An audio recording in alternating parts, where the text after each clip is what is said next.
Some years ago, our chaplain was called to the local hospital, to the maternity ward, to go and see a 14-year-old young girl who'd just given birth. The nurse who called her said, "This young girl's very depressed. Please come and see her." And in our country, the baby is next to the mother in a little crib. And they put the name of the baby above the crib.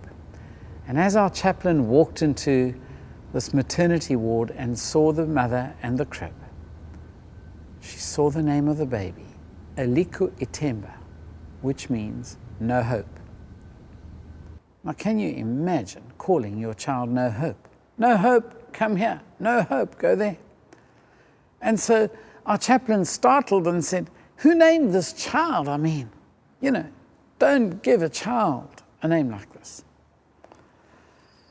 And this little 14-year-old girl sort of lifted her head out from under the sheets and she said, "I did."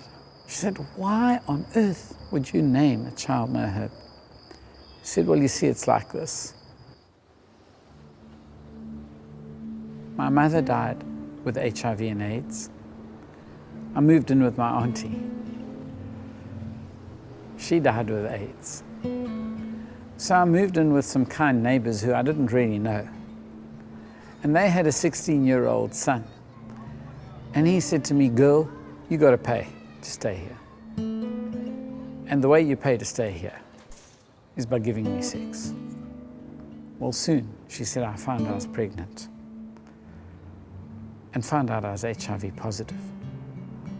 When I told him, he said, 'Girl, get out of this house. You've brought HIV into this house. We don't want to know you.' And so a very kind neighbor a little further down the street took me in.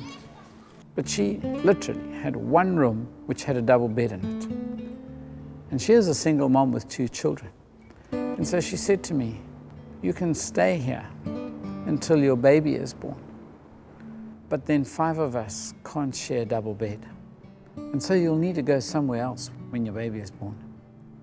She said, 'Yesterday I came into this hospital. I gave birth to my baby. And in an extremely rare condition, the baby came out of the womb in an advanced stage of AIDS.'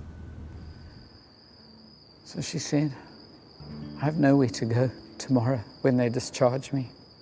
I've got AIDS, and now my baby has got AIDS. You want to know why I called my baby No Hope? That's why.'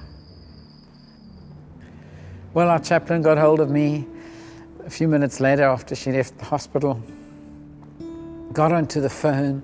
We found a place for her to stay in the church because people had learned this is our God-given opportunity and responsibility. And soon we had Tameka in one of our workshops producing jewelry.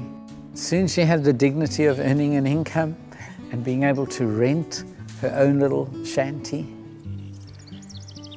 And 3 months later, I walked into the Living Hope buildings and our chaplain called me and she said, "Pastor John, come." She said, "Here's Tameka. She has something to tell you." And Tameka said, "You people have shown me Jesus. Now please help me find him so that he is mine too." A few months later, she walked back into the center and she said, "Will someone please take me to the Department of Home Affairs?" Now, Home Affairs is where we register births and marriages and deaths. And they said, "Tameka, why do you want to go to Home Affairs?" She said, "I want to change my baby's name." I said, "What do you want to call your baby?" She said, "I want to change my baby's name to Leletu, which means the Lord is my hope." And you see, that story best describes what Living Hope is all about. We seek to take people who have no hope and introduce them to Jesus so that they become people of dignity and self-worth, so they can say, "The Lord is my hope."